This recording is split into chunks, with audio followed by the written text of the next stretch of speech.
ಆತ್ಮೀಯ ವಿದ್ಯಾರ್ಥಿಗಳೇ, ಬಹುದಿನಗಳ ನಂತರ ನಿಮ್ಮ ಮತ್ತೆ ಈ ಆನ್ಲೈನ್ ತರಗತಿಗೆ ಸ್ವಾಗತ ಸುಸ್ವಾಗತ.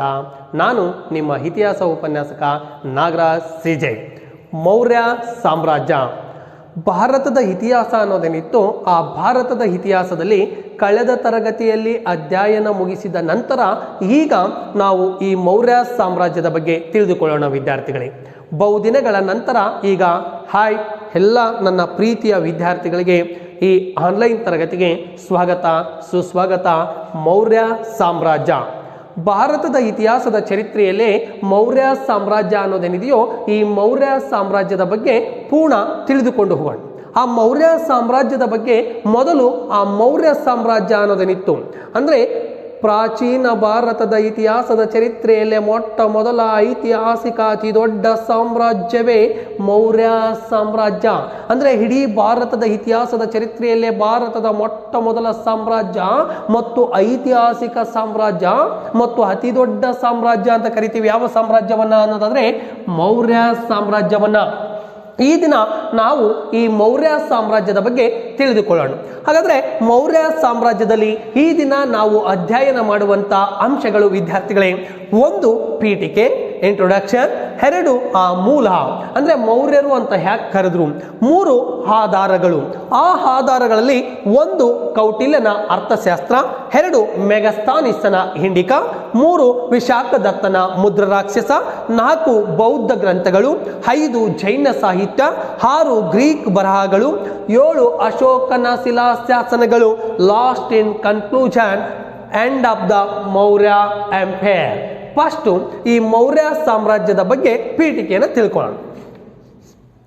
ಭಾರತದ ಇತಿಹಾಸದ ಚರಿತ್ರೆಯಲ್ಲೇ ಮೊಟ್ಟ ಮೊದಲ ಸಾಮ್ರಾಜ್ಯ ಮತ್ತು ಐತಿಹಾಸಿಕ ಸಾಮ್ರಾಜ್ಯ ಅಂತ ಕರಿತೀವಿ. ಯಾವ ಸಾಮ್ರಾಜ್ಯವನ್ನ ಅಂದ್ರೆ ಮೌರ್ಯ ಸಾಮ್ರಾಜ್ಯವನ್ನ. ಯಾಕ ಭಾರತದ ಇತಿಹಾಸದ ಚರಿತ್ರೆಯಲ್ಲೇ ಭಾರತದ ಪ್ರಪ್ರಥಮ ಸಾಮ್ರಾಜ್ಯ ಅಂತ ಈ ಮೌರ್ಯ ಸಾಮ್ರಾಜ್ಯವನ್ನ ಕರೆದ್ವಿ ಅನ್ನೋದಾದ್ರೆ, ವಾಯುವ್ಯ ಭಾರತದಲ್ಲಿರ್ತಕ್ಕಂಥ ಭಾರತದ ರಾಜಕೀಯ ವ್ಯವಸ್ಥೆಗಳೇನಿದ್ವಲ್ಲ, ಆ ಚಿಕ್ಕ ಪುಟ್ಟ ಆಗ್ಲೇ ಇರ್ತಕ್ಕಂಥ ಸಂಸ್ಥಾನಗಳನ್ನ ಅಂದ್ರೆ ಏಕೀಕೃತ ಆಡಳಿತದ ಪದ್ಧತಿಯನ್ನ ಮೊಟ್ಟ ಮೊದಲ ಬಾರಿಗೆ ಐತಿಹಾಸಿಕ ಏಕೀಕೃತ ಆಡಳಿತ ಪದ್ಧತಿಯನ್ನ ಜಾರಿಗೆ ತಂದ ಮನೆತನ ಅನ್ನೋದಾದ್ರೆ ಅದು ಮೌರ್ಯ ಸಾಮ್ರಾಜ್ಯವಾಗಿತ್ತು. ಹಂಗಾಗಿ ಮೌರ್ಯ ಸಾಮ್ರಾಜ್ಯವನ್ನ ಒಂದು ಐತಿಹಾಸಿಕ ಸಾಮ್ರಾಜ್ಯ ಅಂತ ಕರೆದ್ವಿ.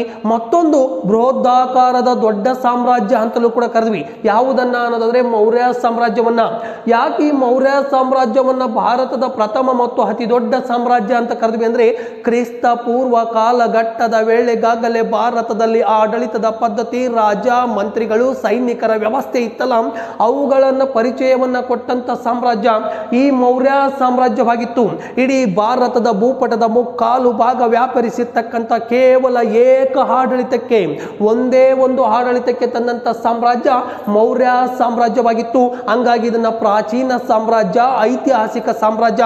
ಮತ್ತೊಂದು ಕಡೆ ರಾಜ ಮಂತ್ರಿಗಳು ಆಗಲೇ ಇರ್ತಕ್ಕಂಥ ಸರ್ಕಾರದ ವಿವಿಧ ಇಲಾಖೆಗಳು, ಮತ್ತೊಂದು ಕಡೆ ಆಗಲೇ ಇರ್ತಕ್ಕಂಥ ವಿದೇಶಾಂಗ ರಾಯಭಾರತ್ವ ಅನ್ನೋದೇನಿತ್ತು, ಅವೆಲ್ಲವುಗಳನ್ನ ಕ್ರೋಢೀಕರಿಸಿ ಮೊಟ್ಟ ಮೊದಲು ಒಂದು ಏಕರೂಪದ ಆಡಳಿತದ ಪದ್ಧತಿಯನ್ನ ಜಾರಿಗೆ ತಂದಂತ ಸಾಮ್ರಾಜ್ಯ ಮೌರ್ಯ ಸಾಮ್ರಾಜ್ಯವಾಗಿತ್ತು. ಇಂಥ ಮೌರ್ಯ ಸಾಮ್ರಾಜ್ಯದ ಸ್ಥಾಪನೆಯ ಸಂದರ್ಭದಲ್ಲಿ ವಾಯುವ್ಯ ಭಾಗದಲ್ಲಿರ್ತಕ್ಕಂಥ ಅಂದ್ರೆ ಭಾರತದ ವಾಯುವ್ಯ ಭಾಗದಲ್ಲಿ ಆಗ್ನೇಯ ದಿಕ್ಕಿನಲ್ಲಿ ಬರುವಂತ ಅನೇಕ ದಾಳಿಗಳೇನಿತ್ತು, ಆ ದಾಳಿಗಳನ್ನು ಎದುರಿಸಿ ಏಕೀಕೃತವಾಗಿರ್ತಕ್ಕಂಥ ಕೇಂದ್ರೀಕೃತ ಆಡಳಿತ ಪದ್ಧತಿಯನ್ನು ರೂಪಿಸಿದಂತ ಸಾಮ್ರಾಜ್ಯ ಈ ಮೌರ್ಯ ಸಾಮ್ರಾಜ್ಯವಾಗಿತ್ತು. ಇಂಥ ಮೌರ್ಯ ಸಾಮ್ರಾಜ್ಯದ ಸ್ಥಾಪಕ ಚಂದ್ರಗುಪ್ತ ಮೌರ್ಯ ಎಂಬೋನು. ಚಂದ್ರಗುಪ್ತ ಮೌರ್ಯ ಎಂಬೋನು ಈ ವಂಶದ ಸ್ಥಾಪಕನಾಗಿದ್ದ. ಇದರ ರಾಜಧಾನಿ ಬಿಹಾರಿನ ಪಾಟಲಿಪುತ್ರ ಎಂಬುದಾಗಿತ್ತು. ಆ ಬಿಹಾರಿನ ಪಾಟಲಿಪುತ್ರ ಇದರ ರಾಜಧಾನಿಯಾಗಿತ್ತು. ಇದರ ಸ್ಥಾಪಕ ಚಂದ್ರಗುಪ್ತ ಮೌರ್ಯ. ಇದರ ರಾಜ್ಯ ಲಾಂಛನ ಧರ್ಮಚಕ್ರ ಎಂಬುದಾಗಿತ್ತು. ಅಂದ್ರೆ ಬಿಹಾರಿನ ಪಾಟಲಿಪುತ್ರ ಇವರ ರಾಜಧಾನಿ, ಈ ವಂಶದ ಸ್ಥಾಪಕ ಚಂದ್ರಗುಪ್ತ ಮೌರ್ಯ, ಇವರ ರಾಜ್ಯ ಲಾಂಛನ ಧರ್ಮಚಕ್ರ ಎಂಬುದಾಗಿತ್ತು. ಇಷ್ಟು ಈ ಮೌರ್ಯರ ಬಗ್ಗಿರ್ತಕ್ಕಂಥ ಒಂದು ಪೀಠಿಕೆ. ನೆಕ್ಸ್ಟ್ ಅಂಶವೇ ಮೂಲ. ಮೌರ್ಯರ ಇತಿಹಾಸದ ಬಗ್ಗೆ ತಿಳಿದುಕೊಳ್ಳಲು ಬಹುಮುಖ್ಯವಾಗಿರ್ತಕ್ಕಂಥ ಅಂಶ ವಿದ್ಯಾರ್ಥಿಗಳೇ ಮೂಲ. ಅಂದ್ರೆ ಯಾವುದರ ಮೂಲ? ಮೌರ್ಯರು ಅಂತ ಯಾಕೆ ಕರೆದ್ರು, ಮೌರ್ಯ ಅಂತ ಬರಲಿಕ್ಕೆ ಬಹುಮುಖ್ಯವಾಗಿರ್ತಕ್ಕಂಥ ಕಾರಣಗಳೇನು ಅಂದ್ರೆ, ಮೌರ್ಯರ ಬಗ್ಗೆ ತಿಳಿದುಕೊಳ್ಳಲಿರುವ ಪ್ರಮುಖ ಲಿಖಿತ, ಮತ್ತೊಂದು ಕಡೆಗಾಗಲೇ ಇರ್ತಕ್ಕಂಥ ಅಲಿಖಿತ ಆಧಾರಗಳು, ಅಂದ್ರೆ ಅಲ್ಲಿ ಸಿಕ್ಕಂತ ಜೀವಂತ ಸಾಕ್ಷ್ಯಾಧಾರಗಳ ಮೇಲೆ ಯಾಕೆ ಇವರನ್ನು ಮೌರ್ಯ ಅನ್ನೋ ಹೆಸರು ಬಂತು ಅನ್ನೋದಕ್ಕೆ ಇವರು ಮೂಲವನ್ನ ನೋಡೋದಾದ್ರೆ, ಎಲ್ಲಿಂದ ಬಂದವರು ಮೂಲತಃ ಮೌರ್ಯ ಸಾಮ್ರಾಜ್ಯದ ಸ್ಥಾಪಕರು ಅನ್ನೋದಾದ್ರೆ 4 ಅಂಶಗಳನ್ನ ನೋಡ್ಬೋದು. ಆ 4 ಅಂಶಗಳಲ್ಲಿ ಮೊದಲನೆಯದಾಗಿರ್ತಕ್ಕಂಥ ವಿಶಾಖದತ್ತನ ಮುದ್ರಾಕ್ಷಸ ಎಂಬುದು ಏನ್ ಹೇಳುತ್ತಪ್ಪ, ಮೌರ್ಯರು ಯಾರು ಅನ್ನೋದು ಮೂಲದಲ್ಲಿ ಇವರು ಮಯೂರ ಸುತನೆಂದು ಕರೆಯಲಾಗುತ್ತದೆ. ವಿಶಾಖದತ್ತನು ಬರೆದಂತ ಮುದ್ರ ರಾಕ್ಷಸ ಎಂಬ ಗುಪ್ತರ ಕವಿಯನ್ನು ವಿಶಾಖದತ್ತನು ಬರೆದಿದ್ದ ಮುದ್ರ ರಾಕ್ಷಸ ಅನ್ನೋ ಸಂಸ್ಕೃತ ನಾಟಕದಲ್ಲಿ ಇವರನ್ನ ಮಯೂರ ಸುತ ಅಂದ್ರೆ ಮೌರ್ಯ ಸಾಮ್ರಾಜ್ಯದ ಸ್ಥಾಪಕನಾಗಿರ್ತಕ್ಕಂಥ ಚಂದ್ರಗುಪ್ತ ಮೌರ್ಯ ಎಂಬುವನನ್ನ ಮಯೂರ ಸುತ ಎಂದು ಕರೆಯಲಾಗುತ್ತಿತ್ತು. 1ನೆಯ ಮೂಲ. ಇನ್ನು 2ನೆಯ ಮೂಲ ಜೈನ ಸಾಹಿತ್ಯ ಏನ್ ಹೇಳ್ತಿತ್ತಪ್ಪ ಅಂದ್ರೆ, ಜೈನ ಸಾಹಿತ್ಯದ ಪ್ರಕಾರ ಮೌರ್ಯ ವಂಶದ ಸ್ಥಾಪಕನಾಗಿರ್ತಕ್ಕಂಥ ಚಂದ್ರಗುಪ್ತ ಮೌರ್ಯ ಎಂಬುವನು ನವಿಲು ಸಾಕುವ ಮಯೂರ ಪಂಗಡದಿಂದ ಬಂದವರು ಎಂದೇಳಲಾಗುತ್ತಿತ್ತು. ಅಂದ್ರೆ ನವಿಲು ಸಾಕುವ ಪಂಗಡದವರಾಗಿದ್ದ ಪ್ರಯುಕ್ತ ಆ ಮಯೂರ ಅನ್ನೋದೇನಿತ್ತು, ಮಯೂರ ಅನ್ನೋದಾದ್ರೆ ಹಂಗೆ ನವಿಲು, ಆ ನವಿಲು ಸಾಕುವ ಪಂಗಡದಿಂದ ಈ ವಂಶದವನು ಬಂದಿದ್ದರ ಪ್ರಯುಕ್ತ ಇವರಿಗೆ ಮೌರ್ಯ ಎಂದು ಕರೆಯಲಾಗಿತ್ತು ಅಂತ ಹೇಳಿ ಜೈನ ಸಂಪ್ರದಾಯ ಹೇಳುತ್ತೆ. ಮತ್ತೊಂದು ಕಡೆಗಾಗಲೇ ಇರ್ತಕ್ಕಂಥ ಹಿಂದೂ ಸಂಪ್ರದಾಯ ಏನು ಹೇಳುತ್ತಪ್ಪ ಅನ್ನೋದಾದ್ರೆ, ಹಿಂದೂ ಧರ್ಮದ ಪ್ರಕಾರ ಆ ಹಿಂದೂ ಧರ್ಮದ ಮೂಲವನ್ನು ನೋಡೋದಾದ್ರೆ, ಆ ಹಿಂದೂ ಧರ್ಮದ ಸಂಪ್ರದಾಯವನ್ನು ನೋಡೋದಾದ್ರೆ ಅವರೊಂದು ಹೇಳಿಕೆಯನ್ನು ಕೊಟ್ಟರು. ನಂದರ ದೊರೆಯಾಗಿರ್ತಕ್ಕಂಥ ಧನನಂದ ಎಂಬುವನ ವೇಶ್ಯೆಯಾಗಿರ್ತಕ್ಕಂಥ ಮುರ ಎಂಬುವಳಿಗೆ, ಅಂದ್ರೆ ನಂದರ ದೊರೆಯಾಗಿರ್ತಕ್ಕಂಥ ಧನನಂದನ ಶೂದ್ರ ವೇಶ್ಯೆಯಾಗಿರ್ತಕ್ಕಂಥ ಮುರ ಎಂಬುವಳಿಗೆ ಹುಟ್ಟಿದವನೇ ಚಂದ್ರಗುಪ್ತ ಮೌರ್ಯನಾಗಿದ್ದ. ಆ ಒಂದು ಕಾರಣಕ್ಕೆ ಮುರಳ ಮಗನೇ ಈ ಸಾಮ್ರಾಜ್ಯದ ಸ್ಥಾಪಕನಾಗಿದ್ದರ ಪ್ರಯುಕ್ತ ಮುರ ಹೆಸರಿನ ರೂಪಾಂತರವೇ ಏನಾಗಿರಬಹುದು ಅಂದ್ರೆ ಮೌರ್ಯ. ಅಂದ್ರೆ ಮುರ ಅಂತ ಏನು ಇವನ ತಾಯಿ ಇತ್ತಲ್ಲ, ಆ ಮುರಾಳ ಮಗನೇನಿ ಸಾಮ್ರಾಜ್ಯವನ್ನು ಸ್ಥಾಪಿಸಿದಲ್ಲ, ಅವನ ತಾಯಿ ಮುರಾಳ ಹೆಸರಿನ ರೂಪಾಂತರವೇ ಮೌರ್ಯ ಎಂದಾಗಿತ್ತು ಅಂತೇಳಿ ಹಿಂದೂ ಸಂಪ್ರದಾಯ ಹೇಳುತ್ತೆ. ಮತ್ತೊಂದು 4ನೇದು ಬೌದ್ಧ ಸಂಪ್ರದಾಯ ಅಥವಾ ಬೌದ್ಧ ಧರ್ಮ ಏನ್ ಹೇಳುತ್ತೆ ಅಂದ್ರೆ, ಮೌರ್ಯ ಸಾಮ್ರಾಜ್ಯದ ಸ್ಥಾಪಕನಾಗಿರ್ತಕ್ಕಂಥ ಚಂದ್ರಗುಪ್ತ ಮೌರ್ಯ ಎಂಬುವನಿದ್ದು ಈತ ಪಿಪ್ಪಲಿ ವನದ ನವಿಲು ಸಾಕುವ ಪಂಗಡಕ್ಕೆ, ಅಂದ್ರೆ ಪಿಪ್ಪಲಿ ವನದಲ್ಲಿ ಬರ್ತಕ್ಕಂಥ ಮೋರಿಯಸ್ ಎಂಬ ಪಂಗಡಕ್ಕೆ ಸೇರಿದವನು. ಯಾವಾಗ ಪಿಪ್ಪಲಿ ವನದ ಮೋರಿಯಸ್ ಪಂಗಡಕ್ಕೆ ಸೇರಿದವನೇ ಈ ವಂಶದ ಮೂಲ ಪುರುಷನಾಗಿದ್ದ. ಆ ಮೋರಿಯಸ್ ಅನ್ನೋದೇನಿತ್ತೋ ಅದು ಮುಂದೆ ಮೌರ್ಯ ಎಂದಾಗಿದೆ ಅಂತೇಳಿ ಬೌದ್ಧ ಸಾಹಿತ್ಯ ಅನ್ನೋದು ಹೇಳುತ್ತೆ. ಅಂದ್ರೆ ಬೌದ್ಧ ಸಾಹಿತ್ಯ ಅನ್ನೋದು ಹೇಳುತ್ತೆ ಮೌರ್ಯ ಅಂತ ಹೆಸರು ಬರಲು ಕಾರಣ 4 ಅಂಶಗಳು ಅಂತ ಏನು ಕರೆದ್ವು. ಈ 4 ಅಂಶಗಳಲ್ಲಿ ಮೊದಲು ವಿಶಾಖದತ್ತನ ಮುದ್ರ ರಾಕ್ಷಸ ಏನ್ ಹೇಳಿದಪ್ಪ ಅನ್ನೋದಾದ್ರೆ, ವಿಶಾಖದತ್ತನ ಮುದ್ರ ರಾಕ್ಷಸ ಇವನನ್ನ ಮಯೂರ ಸುತ ಎಂದು ಕರೆಯಲಾಗಿತ್ತು. ಅಂದ್ರೆ ವಿಶಾಖದತ್ತನ ಮುದ್ರ ರಾಕ್ಷಸದಲ್ಲಿ ಮೌರ್ಯ ಸಾಮ್ರಾಜ್ಯದ ಸ್ಥಾಪಕನಾಗಿರುವ ಚಂದ್ರಗುಪ್ತ ಮೌರ್ಯ ಮಯೂರ ಸುತ ಅಂದ್ರೆ ನವಿಲು ಸಾಕುವ ಪಂಗಡಕ್ಕೆ ಸೇರಿದವನು. ಹಂಗಾಗಿ ಮಯೂರ ಅನ್ನೋದೇನಿತ್ತು ಮೌರ್ಯ ಆಯಿತು ಅಂತ ಹೇಳಿ. 2 ಆಗಲೇ ಇರ್ತಕ್ಕಂಥ ವಿಶಾಖದತ್ತನ ಆದ ನಂತರ ಜೈನ ಸಾಹಿತ್ಯ ನಿಮಗೆ ಗೊತ್ತಿರಬಹುದು. ಆ ಜೈನ ಸಾಹಿತ್ಯ ಜೈನ ಬರಹಗಳು ಏನಿದ್ರಪ್ಪ ಅಂದ್ರೆ, ಈತ ಉತ್ತರ ದಿಕ್ಕಿನಲ್ಲಿ ಬರುವಂತ ನವಿಲು ಸಾಕುವ ಮಯೂರ ಪಂಗಡಕ್ಕೆ ಸೇರಿದವನು, ಹಂಗಾಗಿ ಇವನಿಗೆ ಆ ಮಯೂರ ಅನ್ನೋ ನವಿಲೇನಿತ್ತು ಮುಂದೆ ಮೌರ್ಯ ಎಂದಾಯಿತು. ಇನ್ನು 3ನೇದು ಹಿಂದೂ ಸಂಪ್ರದಾಯ. ಆ ಹಿಂದೂ ಸಂಪ್ರದಾಯ ನಾವೀಗಾಗಲೇ ಹೇಳಿದ್ವಿ. ಹಿಂದೂ ಸಂಪ್ರದಾಯದ ಪ್ರಕಾರ ಏನ್ ಹೇಳಿದ್ರಪ್ಪ ಅಂದ್ರೆ, ನಂದರ ದೊರೆಯಾಗಿರ್ತಕ್ಕಂಥ ಧನನಂದ ಎಂಬುವನಿಗೆ ಒಬ್ಬ ಶೂದ್ರ ವೇಶ್ಯೆಯಾಗಿರ್ತಕ್ಕಂಥ ಮುರ ಎಂಬುವಳ ಮಗನೇ ಈ ವಂಶದ ಸ್ಥಾಪಕ ಚಂದ್ರಗುಪ್ತ ಮೌರ್ಯ. ಹಂಗಾಗಿ ಅವನ ತಾಯಿ ಮುರ ಹೆಸರಿನ ರೂಪಾಂತರವೇ ಈ ಮನೆತನಕ್ಕೆ ಮೌರ್ಯ ಎಂದು ಹೆಸರು ಬರಲು ಕಾರಣವಾಗಿತ್ತು. ಆದರೆ 4ನೇದು ಇದೆಯಲ್ಲ ಬೌದ್ಧ ಸಾಹಿತ್ಯ. ಆ ಬೌದ್ಧ ಸಾಹಿತ್ಯದ ಕೃತಿಗಳಾಗಿರ್ತಕ್ಕಂಥ ದೀಪವಂಶ, ಮಹಾವಂಶ, ಸಿಲೋನಿನ ಗ್ರಂಥಗಳೇನಿದ್ವು ವಿದ್ಯಾರ್ಥಿಗಳೇ, ಆ ದೀಪವಂಶ ಮಹಾವಂಶದಲ್ಲಿ ಏನಾಗಲಾಗಿದೆ ಅಂದ್ರೆ, ಈತ ದಕ್ಷಿಣ ದಿಕ್ಕಿನಲ್ಲಿ ಬರ್ತಕ್ಕಂಥ ಕ್ಷತ್ರಿಯ ಪಂಗಡಕ್ಕೆ ಮೌರ್ಯಸ್ ಎಂಬ ಕ್ಷತ್ರಿಯ ಪಂಗಡಕ್ಕೆ ಸೇರಿದವನು. ಈ ವಂಶದ ಮೂಲ ಪುರುಷನಾಗಿದ್ದ. ಪಿಪ್ಪಲಿ ವನದ ಮೌರ್ಯಸ್ ಪಂಗಡಕ್ಕೆ ಸೇರಿದವನು ಈ ವಂಶದ ಮೂಲ ಪುರುಷನಾಗಿದ್ದ.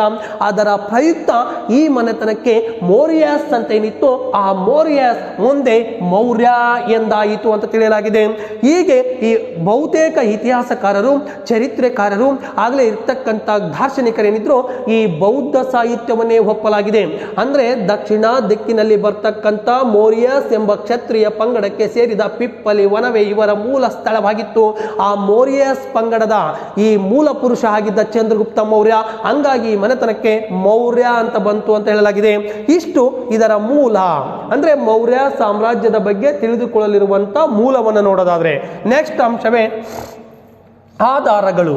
ಏನು ಆಧಾರಗಳು ಅಂದರೆ ನಾವೀಗಾಗಲೇ ಹೇಳಿದ್ವಿ, ಯಾವುದೇ ವಿಷಯವನ್ನು ತಿಳಿಯಬೇಕಾದ್ರೂ ಯಾವುದರ ಬಗ್ಗೆ ನಾವು ತಿಳಿದುಕೊಳ್ಳಬೇಕಾದ್ರೂ ಆಧಾರಗಳು ಅತ್ಯವಶ್ಯಕವಾಗಿ ಬೇಕು. ಆಧಾರಗಳಿಲ್ಲದ ಇತಿಹಾಸ ಅದು ಇತಿಹಾಸವೇ ಅಲ್ಲ. ಹಾಗಾದರೆ ಮೌರ್ಯ ಸಾಮ್ರಾಜ್ಯದ ಬಗ್ಗೆ ನಮಗೆ ತಿಳಿದುಕೊಳ್ಳಲಿರುವ ಪ್ರಮುಖ ಆಧಾರಗಳು ನಾವೀಗಾಗಲೇ ಹೇಳಿದ್ವಿ. ಆಧಾರಗಳು ಅನ್ನೋದೇನಿತ್ತು ನಂಬರ್ 1, ಇದು ಮೌರ್ಯ ಸಾಮ್ರಾಜ್ಯದ ಬಗ್ಗೆ ತಿಳಿದುಕೊಳ್ಳಲಿರುವ ಪ್ರಮುಖ ಆಧಾರಗಳು. ಈ ಆಧಾರಗಳಲ್ಲಿ ಮೊದಲನೇ ಅಂಶವೇ ಕೌಟಿಲ್ಯನ ಅರ್ಥಶಾಸ್ತ್ರ. ಅಂದ್ರೆ ವಿದ್ಯಾರ್ಥಿಗಳೇ, ಈ ಕೌಟಿಲ್ಯನ ಅರ್ಥಶಾಸ್ತ್ರ ಮೌರ್ಯರ ಬಗ್ಗೆ ತಿಳಿದುಕೊಳ್ಳಲಿರುವ ಪ್ರಮುಖ ಆಧಾರಗಳಲ್ಲಿ ಒಂದಾಗಿತ್ತು. ಹಾಗಾದ್ರೆ ಮೊದಲು ಈ ಕೌಟಿಲ್ಯ ಯಾರು? ಈ ಕೌಟಿಲ್ಯ ಯಾರು ಅಂತ ತಿಳ್ಕೊಬೇಕಲ್ಲ ನಾವು. ಈ ಕೌಟಿಲ್ಯ ಎಂಬುವನಿದ್ದು ಈ ಕೌಟಿಲ್ಯನನ್ನ ಚಾಣಕ್ಯ ಅಂತ ಕರೆದ್ವಿ, ವಿಷ್ಣುಗುಪ್ತ ಅಂತ ಕರೆದ್ವಿ. ಯಾಕೆ ಈ ಕೌಟಿಲ್ಯ ಈ ಮೌರ್ಯ ಸಾಮ್ರಾಜ್ಯದ ಸ್ಥಾಪನೆಗೆ ಮೂಲ ಪ್ರೇರಣೀಕರ್ತ ಮೊದಲು ನೋಡ್ಬೇಕು. ಆ ಮೌರ್ಯ ಸಾಮ್ರಾಜ್ಯದ ಸ್ಥಾಪನೆಗೂ ಮುನ್ನ ಭಾರತದಲ್ಲಿರ್ತಕ್ಕಂಥ ನಂದರ ಸಾಮ್ರಾಜ್ಯ ಅನ್ನೋದೇನಿತ್ತು, ಆ ನಂದರ ದೊರೆಯಾಗಿರ್ತಕ್ಕಂಥ ಧನನಂದ ಎಂಬುವನ ಆಸ್ಥಾನದಲ್ಲಿ, ಅಂದ್ರೆ ನಂದರ ದೊರೆಯಾಗಿರ್ತಕ್ಕಂಥ ಧನನಂದ ಎಂಬುವನ ಆಸ್ಥಾನದಲ್ಲಿ ಕೌಟಿಲ್ಯ ಕೋಶಾಧ್ಯಕ್ಷನಾಗಿದ್ದ ಅಥವಾ ಗೋ ಅಧ್ಯಕ್ಷನಾಗಿದ್ದ. ಯಾವಾಗ ಈ ಕೌಟಿಲ್ಯ ನಂದರ ದೊರೆಯಾಗಿರ್ತಕ್ಕಂಥ ನಂದ ಸಾಮ್ರಾಜ್ಯದಲ್ಲಿ ಧನನಂದನ ಅಧೀನದಲ್ಲಿ ಕೋಶಾಧ್ಯಕ್ಷನಾಗಿ ಕಾರ್ಯನಿರ್ವಹಿಸ್ತಿದ್ನು. ಆಗ ನಂದರ ದೊರೆ ಧನನಂದ ಎಂಬುವನನ್ನ ಒಮ್ಮೆ ಕೌಟಿಲ್ಯನನ್ನ ಆಗಲೇ ಇರ್ತಕ್ಕಂಥ ಆ ಅಧ್ಯಕ್ಷ ಸ್ಥಾನದಿಂದ ಕಿತ್ತು ಆ ರಾಜ ಊಟ ಮಾಡುವಾಗ, ಅಂದ್ರೆ ನಂದರ ದೊರೆ ಧನನಂದ ಎಂಬುವನು ಊಟಕ್ಕೆ ಕುಂತಾಗ ಕೌಟಿಲ್ಯ ಕೂಡ ಊಟಕ್ಕೆ ಹೋಗ್ತಾನೆ.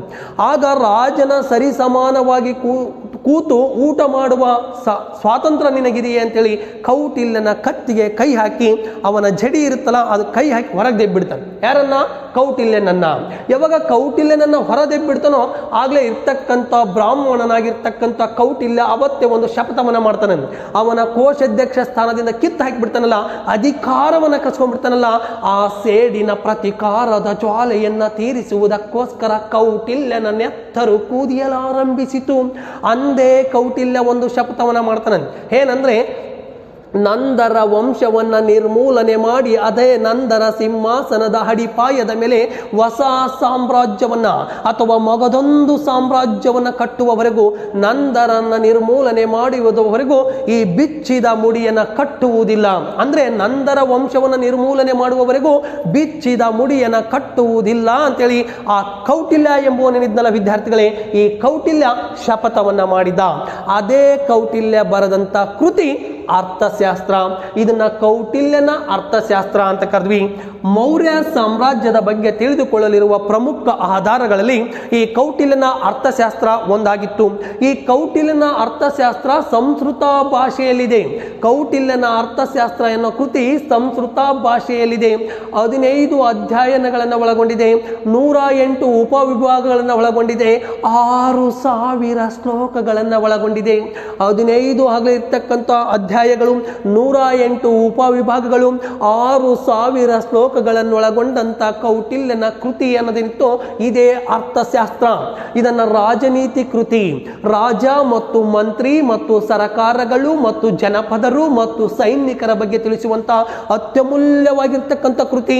ಸಂಸ್ಕೃತ ಭಾಷೆಯಲ್ಲಿದೆ. ನಾವೀಗಾಗಲೇ ಹೇಳಿದ್ವಿ 15 ಅಧ್ಯಾಯಗಳು, 108 ಉಪ ಅಧ್ಯಾಯಗಳು, 6000 ಶ್ಲೋಕಗಳನ್ನು ಒಳಗೊಂಡಂತ ಸಂಸ್ಕೃತ ಭಾಷೆಯಲ್ಲಿರುವಂತ ಈ ಕೌಟಿಲ್ಯನ ಅರ್ಥಶಾಸ್ತ್ರ ಅನ್ನೋದೇನಿತ್ತು ಇದು ಆಗಲೇ 1909 ವೇಳೆಗೆ ಮೈಸೂರಿನ ಪ್ರಾಚ್ಯ ತಜ್ಞನಾಗಿರ್ತಕ್ಕಂಥ ಡಾಕ್ಟರ್ ಶ್ಯಾಮಶಾಸ್ತ್ರಿ ಎಂಬುವನು ಇದನ್ನ ಆಂಗ್ಲ ಭಾಷೆಗೆ ಆಂಗ್ಲ ಭಾಷೆಗೆ ಅನುವಾದಿಸುವಂತ ಪ್ರಯತ್ನವನ್ನು ಮಾಡಿದ ಈ ಒಂದು ಕೃತಿಯನ್ನ ಆಗಲೇ ರಾಜನೀತಿ ಶಾಸ್ತ್ರ ಅಂತ ಕರೆಯಲಾಗಿತ್ತು. ವಿದೇಶಾಂಗ ರಾಜ ವ್ಯವಹಾರಗಳ ಬಗ್ಗೆ ಪೂರ್ಣವಾಗಿ ತಿಳಿಸುವಂತಹ ಕೃತಿ ಕೌಟಿಲ್ಯನ ಅರ್ಥಶಾಸ್ತ್ರ ಎಂಬುದಾಗಿತ್ತು. ಈ ಕೌಟಿಲ್ಯನ ಅರ್ಥಶಾಸ್ತ್ರ ಅನ್ನೋದೇನಿತ್ತು ಇದು ಬಹುಮುಖ್ಯವಾಗಿರ್ತಕ್ಕಂಥ ಯುರೋಪಿನ ಸಾಹಿತ್ಯದಲ್ಲಿ ಬರುವಂತ ಮೆಕ್ಕಾವಲ್ಲಿಯ ಪ್ರಿನ್ಸ್ ಎಂಬ ಕೃತಿಗೆ, ಅಂದ್ರೆ ಮೆಕ್ಕಾವಲ್ಲಿ ಬರೆದಂತ ಯುರೋಪಿನ ಇತಿಹಾಸದಲ್ಲಿ ಪ್ರಿನ್ಸ್ ಅನ್ನೋ ಕೃತಿ ಏನಿತ್ತು ಭಾರತದ ಅಪಾರವಾಗಿರ್ತಕ್ಕಂಥ ಸಾಹಿತ್ಯ ಗ್ರಂಥ ಭಂಡಾರದಲ್ಲಿ ಕೌಟಿಲ್ಯನ ಕೃತಿಯನ್ನ ಯುರೋಪಿನ ಮೆಕ್ಕಾವಲ್ಲಿಯ ಕೃತಿಗೆ ಹೋಲಿಸಲಾಗಿದೆ. ಇವನನ್ನ ಭಾರತದ ಮೆಕ್ಕಾವಲ್ಲಿ ಎಂದು ಕರೆಯಲಾಗುತ್ತದೆ ಕೌಟಿಲ್ಯನನ್ನ. ಈ ಕೌಟಿಲ್ಯನ ಈ ಕೃತಿ ಏನಿತ್ತು ಇದರಲ್ಲಿ ಬಹುಮುಖ್ಯವಾಗಿರ್ತಕ್ಕಂಥ 3 ವಿಭಾಗಗಳನ್ನು ನೋಡಬಹುದು. ಒಂದು ರಾಜ, ಮಂತ್ರಿ, ಅಲ್ಲಿರ್ತಕ್ಕಂಥ ಆಗಲೇ ಉಳಿದ ಇಲಾಖೆಗಳು.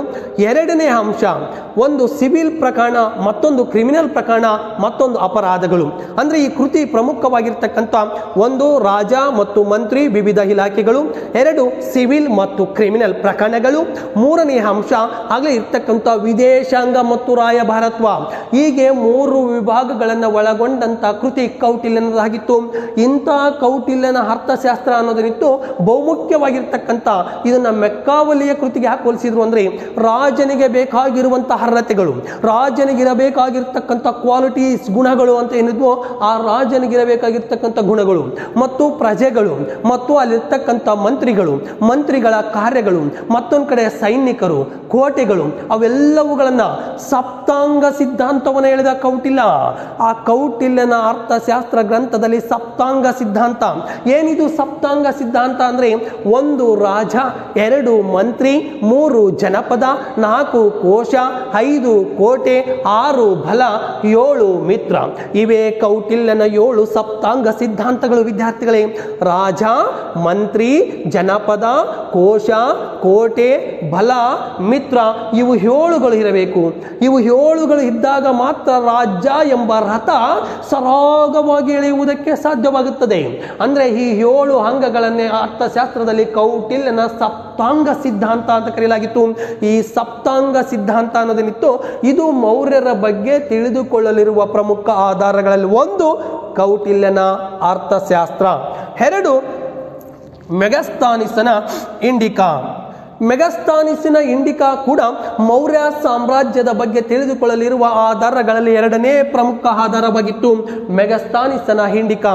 ಈ ಮೆಗಸ್ತಾನಿಸ್ ಎಂಬುವನು ಯಾರು ಅಂದ್ರೆ ಗ್ರೀಕ್ ದೊರೆಯಾಗಿರ್ತಕ್ಕಂಥ ಸೆಲ್ಯೂಕಸ್ ಎಂಬುವನ ರಾಯಭಾರಿಯಾಗಿ ಭಾರತಕ್ಕೆ ಬಂದಂತವನೇ ಮೆಗಸ್ತಾನಿಸ್. ಗ್ರೀಕ್ ದೊರೆಯಾಗಿರ್ತಕ್ಕಂಥ ಸೆಲ್ಯೂಕಸ್ ಎಂಬುವನ ರಾಯಭಾರಿಯಾಗಿ ಕ್ರಿಸ್ತ ಪೂರ್ವ 304ರಿಂದ 299 ಕಾಲಘಟ್ಟಕ್ಕೆ ಭಾರತಕ್ಕೆ ಬಂದವನೇ ಮೆಗಸ್ತಾನಿಸ್ ಎಂಬುವನಿದ್ದು. ಈ ಮೆಗಸ್ತಾನಿಸ್ ಇವನು ಬರೆದಂತ ಕೃತಿ ಇಂಡಿಕಾ. ಈ ಕೃತಿ ಮೌರ್ಯ ಸಾಮ್ರಾಜ್ಯದ ರಾಜಕೀಯ, ಸಾಮಾಜಿಕ, ಆರ್ಥಿಕ, ಧಾರ್ಮಿಕ ಮತ್ತು ಸೈನಿಕ ಮತ್ತು ವಿದೇಶಾಂಗ ರಾಯಭಾರತ್ವ, ಅಂದಿನ ಸಾಮಾಜಿಕ, ಧಾರ್ಮಿಕ, ಆರ್ಥಿಕ, ವಿದೇಶಾಂಗ ರಾಯಭಾರತ್ವದ ಬಗ್ಗೆ ತಿಳಿದುಕೊಳ್ಳಲಿರುವ ಪ್ರಮುಖ ಆಧಾರಗಳಲ್ಲಿ 2ನೇ ಅಂಶವೇ ಮೆಗಸ್ತಾನಿಸನ ಇಂಡಿಕಾ. ಈತ ಕ್ರಿಸ್ತ ಪೂರ್ವ 304ರಿಂದ 299 5 ವರ್ಷಗಳ ಕಾಲ ಭಾರತದ ಮೌರ್ಯ ಸಾಮ್ರಾಜ್ಯದ ಚಂದ್ರಗುಪ್ತ ಮೌರ್ಯನ ಆಸ್ಥಾನದಲ್ಲಿದ್ದ.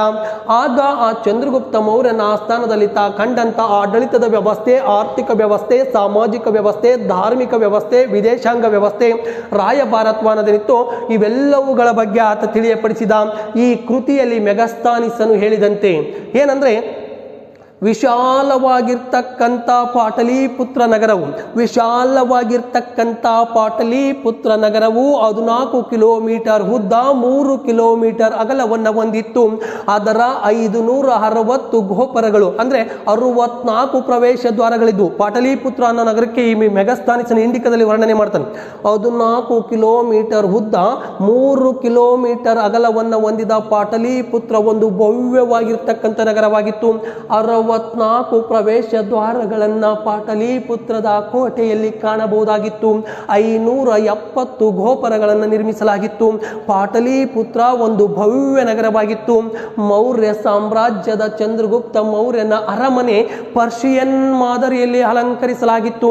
ಅಂದ್ರೆ ಮರದ ಕಟ್ಟಿಗೆಗಳಿಂದ ಪರ್ಷಿಯನ್ ಮಾದರಿಯಲ್ಲಿ ಅಲಂಕರಿಸಲಾಗಿತ್ತು ಚಂದ್ರಗುಪ್ತ ಮೌರ್ಯನ ಅರಮನೆಯನ್ನ. ಅರಮನೆಯ ಕಂಬಗಳಿಗೆ ಬಂಗಾರದ ಮುಲಾಮುಗಳಿಂದ ಲೇಪನ ಮಾಡಲಾಗುತ್ತಿತ್ತು. ನೋಡುಗರಿಗೆ ಆಕರ್ಷಣೀಯ ಕೇಂದ್ರವಾಗಿತ್ತು ಆ ಚಂದ್ರಗುಪ್ತ ಮೌರ್ಯನ ಅರಮನೆ.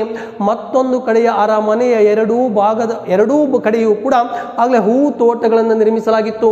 ಅರಮನೆಯ ಮುಂಭಾಗದಲ್ಲಿ ಈಜುಕೊಳ ಅನ್ನೋದೇನಿತ್ತು, ಸ್ವಿಮ್ಮಿಂಗ್ ಪೂಲ್ ಅಂತ ಹೆಂಗ್ ಕರೆದ್ವೋ ಆ ಈಜುಕೊಳವನ್ನು ನಿರ್ಮಿಸಲಾಗಿತ್ತು. ಚಂದ್ರಗುಪ್ತ ಮೌರ್ಯನು ತನ್ನ ರಕ್ಷಣೆಗೋಸ್ಕರ ಸ್ತ್ರೀ ಅಂಗರಕ್ಷಕ ಪಡೆಯನ್ನ ಹೊಂದಿದ್ದ. ಅಲ್ಲಿರ್ತಕ್ಕಂಥ ಪಾಟಲಿಪುತ್ರದ ಜನರು ಸತ್ಯ ಸಂಪನ್ನರಾಗಿದ್ರು, ನ್ಯಾಯ ನಿಷ್ಠಪರರಾಗಿದ್ರು, ಸತ್ಯಸಂಧರಾಗಿದ್ರು, ಮತ್ತೆ ಹಬ್ಬ ಹರಿದಿನಗಳಲ್ಲಿ ಸುರಪಾನವನ್ನ ಕುಡಿಯುತ್ತಿದ್ದರು. ಇಷ್ಟೆಲ್ಲ ವರ್ಣನೆಯನ್ನ ಇಲ್ಲಿರ್ತಕ್ಕಂಥ ಗ್ರೀಕ್ ದೊರೆಯಾಗಿರ್ತಕ್ಕಂಥ ಸೆಲ್ಯೂಕಸನ ರಾಯಭಾರಿಯಾಗಿರ್ತಕ್ಕಂಥ ಮೆಗಸ್ತಾನಿಸ್, ಈ ಮೆಗಸ್ತಾನಿಸ್ ಎಂಬುವನು ಬರೆದಂತ ಇಂಡಿಕಾ ಎಂಬ ಗ್ರಂಥದಲ್ಲಿ ನೋಡಬಹುದು ವಿದ್ಯಾರ್ಥಿಗಳೇ. ಇನ್ನು ಮೂರನೇ ಅಂಶವೇ ಅಥವಾ ಮೂರನೇ ಆಧಾರವೇ, ಮೌರ್ಯರ ಬಗ್ಗೆ ತಿಳಿದುಕೊಳ್ಳಲಿರುವ ಆಧಾರಗಳಲ್ಲಿ ಮೂರನೇ ಅಂಶವೇ ಮುದ್ರ ರಾಕ್ಷಸ. ಮೌರ್ಯರ ಬಗ್ಗೆ ತಿಳಿದುಕೊಳ್ಳಲಿರುವ ಪ್ರಮುಖ ಆಧಾರಗಳಲ್ಲಿ ಮತ್ತೊಂದು ಪ್ರಮುಖವಾಗಿರ್ತಕ್ಕಂಥ ಅಂಶ ಮುದ್ರ ರಾಕ್ಷಸ. ಹಾಗಾದ್ರೆ ಈ ಮುದ್ರ ರಾಕ್ಷಸವನ್ನ ಬರೆದವರು ಯಾರು ಅಂದ್ರೆ ಗುಪ್ತರ ಕಾಲದ ದೊರೆಯಾಗಿರ್ತಕ್ಕಂಥ ವಿಶಾಖದತ್ತ ಎಂಬುವನು ಬರೆದಂತ ಸಂಸ್ಕೃತ ನಾಟಕವೇ ಮುದ್ರ ರಾಕ್ಷಸ. ಗುಪ್ತರ ಕಾಲದ ದೊರೆಯಾಗಿರ್ತಕ್ಕಂಥ ವಿಶಾಖದತ್ತ ಎಂಬುವನು ಬರೆದಂತ ಕೃತಿಯೇ ಮುದ್ರ ರಾಕ್ಷಸ ಆಗಿತ್ತು.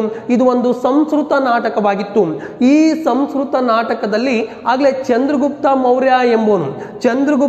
ಮೌರ್ಯ ಎಂಬುವನು ನಂದರನ್ನ ಹೇಗೆ ನಿರ್ಮೂಲನೆ ಮಾಡಿ ಸಾಮ್ರಾಜ್ಯವನ್ನ ಸ್ಥಾಪಿಸಿದ ಎಂಬ ಅಂಶವನ್ನ ಈ ಮುದ್ರ ರಾಕ್ಷಸ ವಿಶಾಖದತ್ತನು ಬರೆದಂತ ಮುದ್ರ ರಾಕ್ಷಸದಲ್ಲಿ ತಿಳಿಯಬಹುದಾಗಿದೆ. ಇದು ಮೌರ್ಯರ ಬಗ್ಗೆ ತಿಳಿದುಕೊಳ್ಳಲಿರುವ ಮೂರನೇ ಆಧಾರವಾಗಿತ್ತು. ನೆಕ್ಸ್ಟ್ ಅಂಶವೇ ಬೌದ್ಧ ಗ್ರಂಥಗಳು. ಮೌರ್ಯ ಸಾಮ್ರಾಜ್ಯದ ಬಗ್ಗೆ ತಿಳಿದುಕೊಳ್ಳಲಿರುವ ಪ್ರಮುಖ ಆಧಾರಗಳಲ್ಲಿ ವಿದ್ಯಾರ್ಥಿಗಳೇ ನಾಲ್ಕನೆಯ ಅಂಶವೇ ಬೌದ್ಧ ಗ್ರಂಥಗಳು. ಅಂದ್ರೆ ಬೌದ್ಧ ಧರ್ಮದ ಗ್ರಂಥಗಳಾಗಿರ್ತಕ್ಕಂಥ ನಾವು ಸಿಲೋನಿನ ಕೃತಿಗಳು, ತ್ರಿಪಿಟಕಗಳು ಅಂತ ಕರೆದ್ವಿ. 1 ವಿನಯ ಪೀಠಕ, 2 ಸ್ತೂತ ಪೀಠಕ, 3 ಅಭಿಧಮ್ಮ ಪೀಠಕ. ಆ ವಿನಯ ಪೀಠಕ, ಸ್ತೂತ ಪೀಠಕ, ಅಭಿಧಮ್ಮ ಪೀಠಕಗಳಲ್ಲದೆ ಸಿಲೋನಿನ ಬೌದ್ಧ ಸಾಹಿತ್ಯಗಳಾಗಿರ್ತಕ್ಕಂಥ ದೀಪವಂಶ ಮತ್ತು ಮಹಾವಂಶ ಅನ್ನೋ ಕೃತಿಗಳೇನಿದ್ವು ಅವುಗಳು ಕೂಡ ಮತ್ತು ಅಶೋಕನ ಬೌದ್ಧ ಧರ್ಮಕ್ಕೆ ಕೊಟ್ಟಂತ ಕೊಡುಗೆ ಅನ್ನೋದನ್ನಿತ್ತು ಅದನ್ನು ತಿಳಿದುಕೊಳ್ಳಲಿರುವಂತಹ ಅಮೂಲ್ಯವಾಗಿರ್ತಕ್ಕಂಥ ಮಾಹಿತಿ ಆಧಾರಗಳನ್ನು ಒದಗಿಸುವುದು. 4ನೇದೇ ಬೌದ್ಧ ಗ್ರಂಥಗಳು. ನೆಕ್ಸ್ಟ್ ಜೈನ ಸಾಹಿತ್ಯ. ಮೌರ್ಯ ಸಾಮ್ರಾಜ್ಯದ ಬಗ್ಗೆ ತಿಳಿದುಕೊಳ್ಳಲಿರುವ ಪ್ರಮುಖ ಆಧಾರಗಳಲ್ಲಿ 5ನೇ ಅಂಶವೇ ಜೈನ ಸಾಹಿತ್ಯ. ನಿಮ್ಗಾಗಲೇ ಗೊತ್ತಿರಬಹುದು, ಜೈನ ಸಾಹಿತ್ಯ ಅಂದ್ರೆ ನಮ್ಮ ಕನ್ನಡ ಸಾಹಿತ್ಯ ಸರಸ್ವತ ಲೋಕದ ಬೀಗ ಮುದ್ರೆಯನ್ನು ಹೊಡೆದಂಥ ಧರ್ಮ ಅದು ಜೈನ ಕವಿಗಳದಾಗಿತ್ತು. ಅಂತ ಜೈನ ಕವಿಗಳಲ್ಲಿ ಬಂದಿರತಕ್ಕಂಥ ಭದ್ರಬಾಹು ಎಂಬುವನೇನಿದ್ನು. ಆ ಭದ್ರಬಾಹು ಎಂಬುವನು ಕಲ್ಪಸೂತ್ರ ಎಂಬ ಕೃತಿಯನ್ನ ಬರೆದ. ಜೈನ ದೊರೆಯಾಗಿರ್ತಕ್ಕಂಥ ಭದ್ರಬಾಹು ಎಂಬುವನು ಕಲ್ಪಸೂತ್ರ ಎಂಬ ಗ್ರಂಥವನ್ನ ಬರೆದ. ಆ ಕಲ್ಪಸೂತ್ರದಲ್ಲಿ ಬಹುಮುಖ್ಯವಾಗಿರ್ತಕ್ಕಂಥ ಆ ಜೈನ ದೊರೆ ಭದ್ರಬಾಹು ಕಲ್ಪಸೂತ್ರದಲ್ಲಿ ಮೌರ್ಯ ಸಾಮ್ರಾಜ್ಯದ ಬಗ್ಗೆ ತಿಳ್ಕೊಳ್ಳೋದ್ರ ಜೊತೆಗೆ ಜೈನ ಧರ್ಮದಲ್ಲಿ ಬರ್ತಕ್ಕಂಥ ಸಲ್ಲೇಖನ ವ್ರತ. ಮೌರ್ಯ ಸಾಮ್ರಾಜ್ಯದ ಸ್ಥಾಪಕನಿದ್ನಲ್ಲ ಚಂದ್ರಗುಪ್ತ ಮೌರ್ಯ, ಆತ ಕರ್ನಾಟಕದ ಶ್ರವಣ ಬೆಳಗೊಳಕ್ಕೆ ಬಂದು ಸಲ್ಲೇಖನ ವ್ರತವನ್ನು ಆಚರಿಸಿದ. ಸಲ್ಲೇಖನ ವ್ರತ ಅಂದ್ರೆ ಏನಪ್ಪ ಅಂದ್ರೆ ಜೀವನದಲ್ಲಿ ಇನ್ನೇನು ಆಸೆಗಳಿಲ್ಲ ಎಂದು ಅನ್ನ ನೀರು ಗಾಳಿಯನ್ನು ಬಿಟ್ಟು ಪ್ರಾಣ ನಿರ್ವಾಣವನ್ನು ಹೊಂದುವಂತ ಪದ್ಧತಿಯನ್ನೇ ಸಲ್ಲೇಖನ ವ್ರತ ಅಂತ ಕರೆದ್ವಿ ವಿದ್ಯಾರ್ಥಿಗಳೇ. ಇಂಥ ಜೈನ ಸಾಹಿತ್ಯ ಕೂಡ ಮೌರ್ಯ ಸಾಮ್ರಾಜ್ಯದ ಬಗ್ಗೆ ತಿಳಿದುಕೊಳ್ಳಲಿರುವ ಪ್ರಮುಖ ಆಧಾರಗಳಲ್ಲಿ ಒಂದಾಗಿತ್ತು. ಗ್ರೀಕ್ ಬರಹಗಳು. ಮೌರ್ಯ ಸಾಮ್ರಾಜ್ಯದ ಬಗ್ಗೆ ತಿಳಿದುಕೊಳ್ಳಲು ಮತ್ತೊಂದು ಪ್ರಮುಖವಾಗಿರ್ತಕ್ಕಂಥ ಆಧಾರಗಳಲ್ಲಿ 6ನೇ ಆಧಾರವೇ ಗ್ರೀಕ್ ಬರಹಗಾರರು. ಹಾಗಾದ್ರೆ ಗ್ರೀಕ್ನರಿಗೂ ಅವತ್ತು ಮೌರ್ಯ ಸಾಮ್ರಾಜ್ಯಕ್ಕೂ ಹೆಂಗ ಅವಿನಾಭಾವ ಸಂಬಂಧ ಅಂದ್ರೆ, ಗ್ರೀಕ್ ದೊರೆಯಾಗಿರ್ತಕ್ಕಂಥ ಅಲೆಕ್ಸಾಂಡರ್ ಮಹಾಶಯನನ್ನು ಎದುರಿಸಿದ ಭಾರತದ ಮೊದಲ ಯೋಧ ಅಂತ ಕರಿತೀವಿ ಚಂದ್ರಗುಪ್ತ ಮೌರ್ಯನನ್ನ. ಚಂದ್ರಗುಪ್ತ ಮೌರ್ಯ ಎಂಬುವನಿದ್ನಲ್ಲ ಅವರ ಮಾವ ಗ್ರೀಕ್ ದೊರೆ ಸೆಲ್ಯೂಕಸ್. ಆ ಸೆಲ್ಯೂಕಸ್ನ ಮೂಲಕ ಅನೇಕ ಗ್ರೀಕ್ ಬರಹಗಾರರು ಭಾರತಕ್ಕೆ ಬಂದಿದ್ರು. ಉದಾಹರಣೆಗೆ ಆಗಲೇ ಇರ್ತಕ್ಕಂಥ ಜಸ್ಟಿನ್, ಮತ್ತೊಬ್ಬ ಪ್ಲುಟಾರ್ಕೋ, ಮತ್ತೊಬ್ಬ ಸ್ಟ್ರಾಂಬೋ, ಮತ್ತೊಬ್ಬ ಪ್ಲೇನಿ ಎಂಬ ಬರಹಗಾರರೇನಿದ್ರು ಇವರು ಗ್ರೀಕಿನ ಪ್ರಮುಖ ಬರಹಗಾರರಾಗಿದ್ರು. ಈ ಗ್ರೀಕಿನ ಪ್ರಮುಖ ಬರಹಗಾರರಾಗಿರ್ತಕ್ಕಂಥ ಜಸ್ಟಿನ್ ಆಗಿರ್ಬೋದು, ಪ್ಲೇನಿಯೇ ಆಗಿರ್ಬೋದು, ಸ್ಟ್ರಾಂಬೋ ಆಗಿರ್ಬೋದು, ಪ್ಲುಟಾರ್ಕೋ ಎಂಬುವರೇನಿದ್ರು ಇಂಥ ಪ್ರಮುಖವಾಗಿರ್ತಕ್ಕಂಥ ಗ್ರೀಕ್ ಬರಹಗಾರರು. ಈ ಗ್ರೀಕ್ ಬರಹಗಾರರು ಜಸ್ಟಿನ್ ಇವರು ಅತ್ಯಮೂಲ್ಯವಾಗಿರ್ತಕ್ಕಂಥ ಅಂದಿನ ಮೌರ್ಯ ಸಾಮ್ರಾಜ್ಯದ ರಾಜಕೀಯ, ಸಾಮಾಜಿಕ, ಆರ್ಥಿಕ, ಧಾರ್ಮಿಕ ಅಂಶಗಳನ್ನು ತಿಳಿಸುವುದರಲ್ಲಿ ಯಶಸ್ವಿಯಾಗಿತ್ತು. ಇದು 6ನೆಯ ಕಾರಣ ಗ್ರೀಕ್ ಬರಹಗಳು. ಇನ್ನು ನೆಕ್ಸ್ಟ್ ಅಂಶವೇ ವಿದ್ಯಾರ್ಥಿಗಳೇ, ಕೊನೆಯದು ಮೌರ್ಯ ಸಾಮ್ರಾಜ್ಯದ ಬಗ್ಗೆ ತಿಳಿದುಕೊಳ್ಳಲಿರುವ ಪ್ರಮುಖ ಆಧಾರಗಳಲ್ಲಿ 7ನೇ ಅಂಶ ಅಶೋಕನ ಶಾಸನಗಳು. ಅಶೋಕನ ಶಾಸನಗಳು, ಈ ಅಶೋಕನ ಶಾಸನಗಳು ಅನ್ನೋದೇನಿದೆಯೋ ವಿದ್ಯಾರ್ಥಿಗಳೇ, ಈ ಅಶೋಕನ ಶಾಸನಗಳು ಇಡೀ ಮೌರ್ಯ ಸಾಮ್ರಾಜ್ಯದ ಬಗ್ಗೆ ಇವತ್ತಿಗೂ ಕೂಡ ಅಶೋಕನನ್ನ ಸ್ವಕಥನಗಾರ, ಶಾಸನಗಳ ರಾಜ, ಆಗಲೇ ಸ್ವಕಥನಗಾರ, ಶಾಸನಗಳ ರಾಜ, ಶಾಸನಗಳ ಪಿತಾಮಹ ಅಂತ ಕರಿತೀವಿ. ಯಾರನ್ನ ಅನ್ನೋದಾದ್ರೆ ಅಶೋಕ ಮಹಾಶಯನನ್ನ. ಅಂತ ಅಶೋಕನ ಶಾಸನಗಳು ಕೂಡ ಮೌರ್ಯ ಸಾಮ್ರಾಜ್ಯದ ಬಗ್ಗೆ ತಿಳಿದುಕೊಳ್ಳಲಿರುವ ಪ್ರಮುಖ ಆಧಾರಗಳಲ್ಲಿ ಒಂದಾಗಿತ್ತು. ಅದಕ್ಕೋಸ್ಕರ ಇವನ ಅಶೋಕನನ್ನ ಶಿಲಾಶಾಸನಗಳ ರಾಜ, ಸ್ವಕಥನಗಾರ, ಆಗಲೇ ಇರ್ತಕ್ಕಂಥ ಶಾಸನಗಳ ಅಂದ್ರೆ ಶಾಸನಗಳ ಪಿತಾಮಹ ಎಂದು ಕರೆಯಲಾಗುತ್ತದೆ. ಈ ಹೊತ್ತಿಗೆ ಅಶೋಕ ಮಹಾರಾಜ ಇಲ್ಲದಿದ್ದರೂ ಕೂಡ ಅಶೋಕನು ತಂದಂತ ಆದರ್ಶ ರಾಜ್ಯಭಾರ ಕಲ್ಪನೆಯು, ಬೌದ್ಧ ಧರ್ಮಕ್ಕೆ ಅವನು ಕೊಟ್ಟಂತ ಅಮೂಲ್ಯವಾಗಿರ್ತಕ್ಕಂಥ ಕೊಡುಗೆಗಳು, ಬೌದ್ಧ ಧರ್ಮಕ್ಕೋಸ್ಕರ ಅಶೋಕನು ಶ್ರಮಿಸಿದಂತ ಅಂಶಗಳನ್ನ, ಕ್ರಿಸ್ತ ಪೂರ್ವದಲ್ಲಿ ನಡೆದಂತ ಮೌರ್ಯ ಸಾಮ್ರಾಜ್ಯದ ಘಟನಾವಳಿಗಳನ್ನ ಅಶೋಕನ ಶಾಸನದ ಮೂಲಕ ಇವತ್ತಿಗೂ ಕೂಡ ಇತಿಹಾಸದ ವಿದ್ಯಾರ್ಥಿಗಳನ್ನ ಮತ್ತು ಅಲ್ಲಿರ್ತಕ್ಕಂಥ ಚರಿತ್ರೆಕಾರರನ್ನ ಶಾಸನ ಮತ್ತು ಭಾಷೆಯ ಮೂಲಕ ಮಾತನಾಡಿಸುವಂತ ಕೆಲಸವಾಯಿತು. ಇಂಥ ಅಶೋಕನ ಶಾಸನಗಳನ್ನ ಮೊಟ್ಟ ಮೊದಲ ಬಾರಿಗೆ 1837ರಲ್ಲಿ ಜೇಮ್ಸ್ ಪ್ರಿನ್ಸೆಪ್ ಎಂಬುವನು ಬೆಳಕಿಗೆ ತಂದ. ಅಂದ್ರೆ ಕ್ರಿಸ್ತ ಪೂರ್ವದಲ್ಲಿರ್ತಕ್ಕಂಥ ಅಶೋಕನ ಶಾಸನಗಳನ್ನ 1837ರ ಬೆಳಗ್ಗೆ 1837ರ ಬೆಳಗ್ಗೆ ಈ 1837ರ ಬೆಳಗ್ಗೆ ಜೇಮ್ಸ್ ಪ್ರಿನ್ಸೆಪ್ ಎಂಬುವನು ಬೆಳಕಿಗೆ ತಂದ. ಅಂತ ಅಶೋಕನ 53 ಶಾಸನಗಳು ಬ್ರಹ್ಮಿ ಲಿಪಿಯಲ್ಲಿವೆ. ಅವನ ಶಾಸನಗಳು ಬ್ರಹ್ಮಿ ಲಿಪಿಯಲ್ಲಿ, ಖರೋಷ್ಠಿ ಲಿಪಿಯಲ್ಲಿ, ಪಾಳಿ ಭಾಷೆಯಲ್ಲಿವೆ. ಅಂತ ಅಶೋಕನ ಶಾಸನಗಳನ್ನ ಅಧ್ಯಯನದ ಅನುಕೂಲಕ್ಕೋಸ್ಕರ ಕೆಲವು ವಿಭಾಗಗಳನ್ನ ಮಾಡಲಾಗಿದೆ. 14 ಶಿಲಾ ಶಾಸನಗಳು, 7 ಸ್ತಂಭ ಶಾಸನಗಳು, 2 ಸ್ಮರಣಾರ್ಥ ಶಾಸನಗಳು, 2 ಕಳಿಂಗ ಶಾಸನಗಳು, 3 ಗೌಣ ಶಾಸನಗಳು. ಅಂದ್ರೆ 3 ಗೌಣ ಶಾಸನಗಳು. ನೋಡ್ರಿ, 14 ಶಿಲಾಶಾಸನಗಳು, 7 ಸ್ತಂಭ ಶಾಸನಗಳು, 2 ಸ್ಮರಣಾರ್ಥ ಶಾಸನಗಳು, 2 ಕಳಿಂಗ ಶಾಸನಗಳು, 4 ಗೌಣ ಶಾಸನಗಳು ಅನ್ನೋವೇನಿದ್ವು.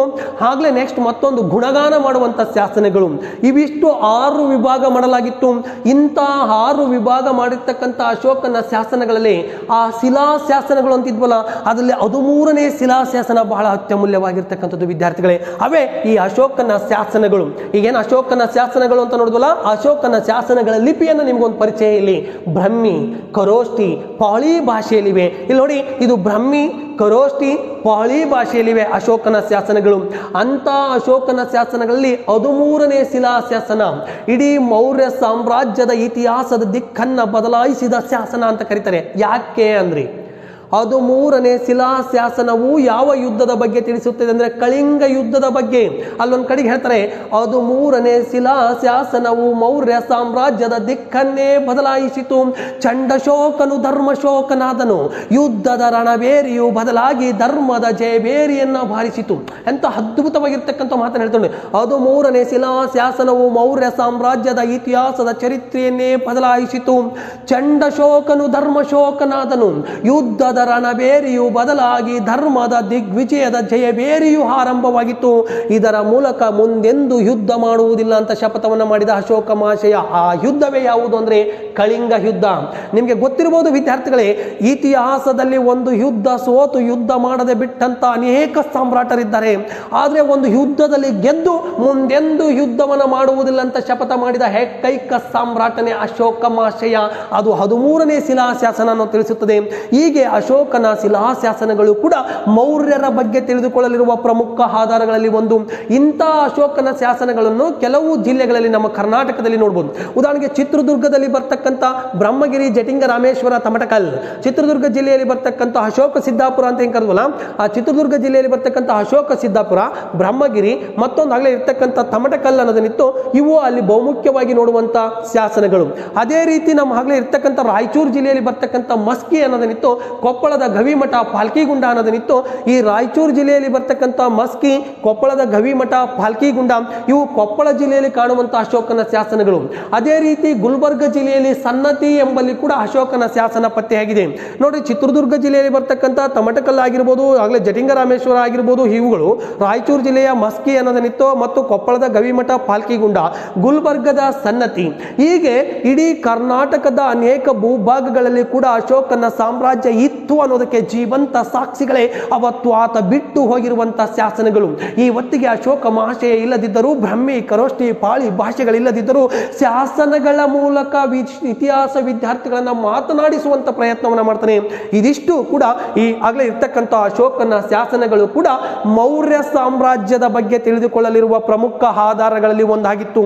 ಆದರೆ ಅಶೋಕನ ಶಾಸನಗಳ ಸಾರ, ಅಶೋಕ ಎಂತ ಸಾರವನ್ನು ಕೊಟ್ಟ ಜನರಿಗೆ ಅಂದ್ರೆ, ತಂದೆ ತಾಯಿಗಳ ನುಡಿ ಪಾಲಿಸಬೇಕು, ಗುರು ಹಿರಿಯರಿಗೆ ವಿನಯರಾಗಿರಬೇಕು, ಸತ್ಯವನ್ನೇ ನುಡಿಯಬೇಕು. ಸತ್ಯವೇ ನಮ್ಮ ತಾಯಿ ತಂದೆ, ಸತ್ಯವೇ ನಮ್ಮ ಬಂಧು ಬಳಗ, ಸತ್ಯ ಕರೆ ತಪ್ಪಿ ನಡೆದರೆ ಮೆಚ್ಚನ ಶಿವ ಪರಮಾತ್ಮನು ಎಂಬಂತೆ ಪ್ರತಿಯೊಬ್ಬರೂ ಸತ್ಯವನ್ನೇ ನುಡಿಯಬೇಕು. 2 ತಂದೆ ತಾಯಿಗಳಿಗೆ ಗೌರವ ತೋರಿಸಬೇಕು. 3 ಗುರುಗಳಿಗೆ ವಿಧೇಯರಾಗಿರಬೇಕು.